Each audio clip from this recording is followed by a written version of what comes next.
Whenever I travel, I carry a little metal box of Altoid mints because after a 4-hour, 7 a.m. flight, everyone has bad breath.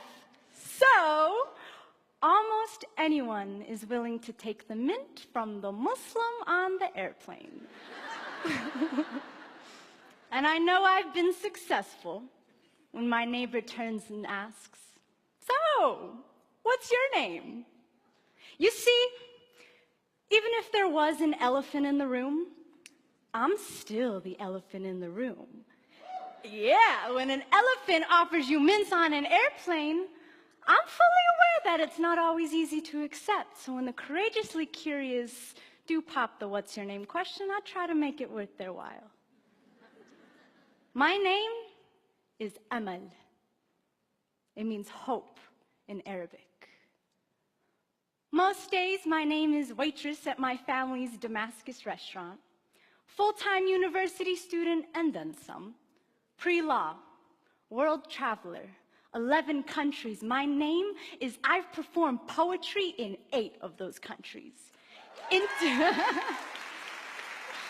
International spoken word poet, unapologetic Muslim woman, Syrian, American, hijabi, activist, social justice advocate. My name is writer, teacher, Colorado born, mile high baby. But at the airport, my name is random search. And on the street, it's terrorist, sand nigger, raghead, oppressed, and on the news, it's ISIS, jihadi, suspect, radical. My name is could your Muslim neighbor be an extremist? My mama, who wears the hijab, the Islamic headdress, is often referred to as go back to your country. But she's from Iowa. And her nickname is Lisa Pizza. And it does not take more than a couple questions to figure out that her country is the Council Bluffs cornfields. But how would someone know this without asking? They say the shortest distance between two people is a story.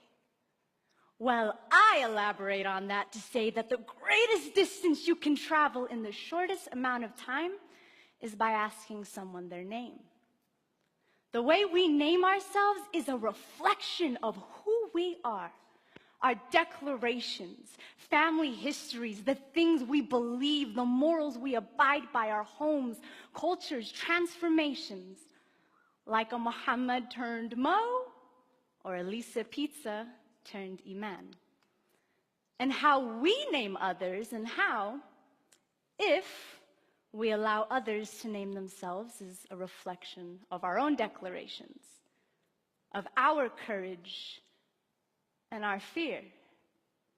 The malleability of a person's story must be self-determined, coming from the lips of the storyteller, not the anchorman, not the megaphone, not even the scarf on her head or the melanin in his skin, because no one can speak the names of billions in one breath unless it's in prayer. And oftentimes when we generalize, it isn't because we're praying. And when we don't ask someone their name, we're not asking for their story. In the world of mass media and rampant misinformation, it is hard for anyone, including myself, to deconstruct all these terrifying stories that we hear. And sometimes, instead of isolating them, individualizing them, we tend to paint a group of people with a broad brush, until suddenly, everyone with a hijab on is a raghead that needs liberating. Or everyone with white skin is a racist cracker. Or everyone with black skin is a fatherless nigger. Or everybody who looks like my father is gonna blow up the airplane. Or if the killer had a light complexion, he's just a mentally fragile lone wolf. And we come to this point where we feel like we don't even need to ask people their names because we already gave it to them. In Europe right now, a monumental name change is taking place that has completely transformed a humanitarian responsibility. Countries are deporting refugees. But when you watch news coverage, these refugees are being referred to as migrants.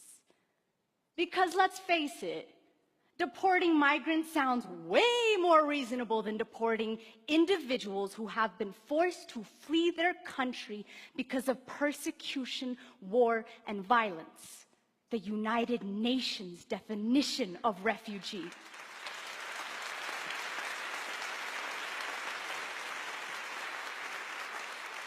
And in naming these people this way, we've attributed to them a choice instead of a circumstance, some economic gain instead of a desperation to flee a war zone. These little ones are refugees, not migrants. I took this photo last year at a refugee camp on the Syrian-Turkish border, and contrary to popular belief, they aren't poisons.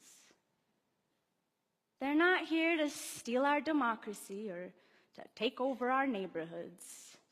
They're people, families who wish that they could go home, but have had to make that home somewhere else.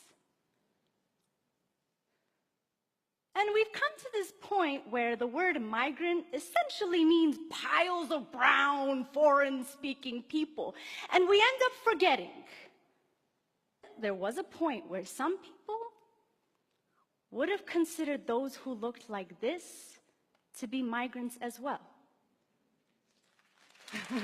Right, though?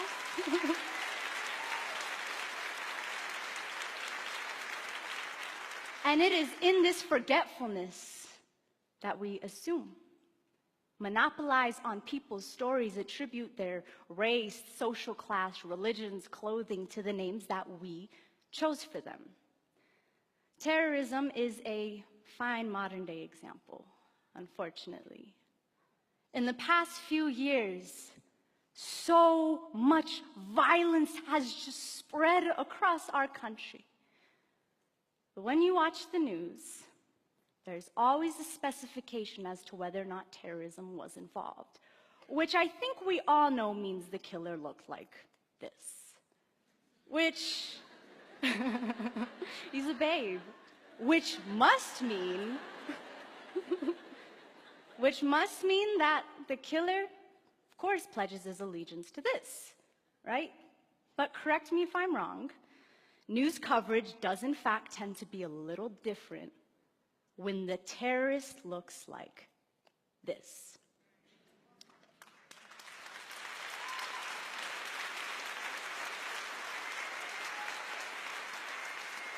And it ultimately has us forgetting that terrorism, by definition of terrorism, has always come in all shapes and colors.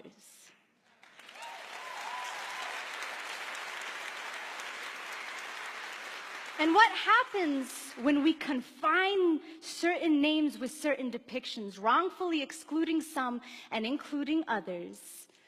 We end up caging masses of people under a name that says dangerous, even if they're nowhere near it. Like when we say thug instead of 17-year-old black child. When we say alien instead of immigrant. When we say lazy poor people instead of unequal wealth distribution. When we say bomb instead of clock.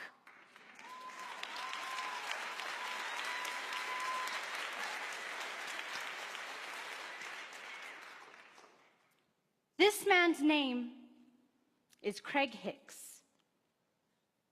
He's often referred to as a parking dispute, but his real name is a man who shot and killed 3 Americans in their homes in their heads, execution style, because they were Muslim. His name is hate crime. Their names are Dia, Yusr, and Razan, a 23-year-old, 21, and 19. Dia and Yusr were just named husband and wife, newlyweds. And the three were known by their loved ones as sons and daughters, brothers, sisters, students, activists, Instagrammers, taxpayers, Americans. But now, their names are too young to have been taken. Their names are rest in peace, Allah-Irhamu. Hicks did not ask them their name. He assigned it to them when he assigned them each a bullet, named him a threat to his America, and as a result, took their lives. This is a photo on Dia and Yusr's wedding day. It's so beautiful. They were killed before they could even see this. Studies show that during breaking news coverage, the first story is the one that sticks, even if it isn't true. Like during the Paris attacks, when there was talk that refugees were dangerous because they found a passport, only to later confirm that there were no Syrians or refugees involved. But when we have such a huge habit of misnaming people, it's easy to overlook these kinds of mistakes. And this is exemplary of what happens in a culture of fear. In a society that doesn't ask one another their names, and you end up with the mouth of an anchorman or the mouth of a gun doing all the talking. On September 11th, 2001, I attended a private K-8 Islamic school. And within the first hours of the tragedy, my school received 2 bomb threats. The word terrorist was not on my spelling list, but all of us kids picked it up pretty soon after. And in naming us terrorists amidst this mass tragedy that affected us as Americans too, in the words of Dalia Mujahid, we were not just mourners, but we were suspects as well.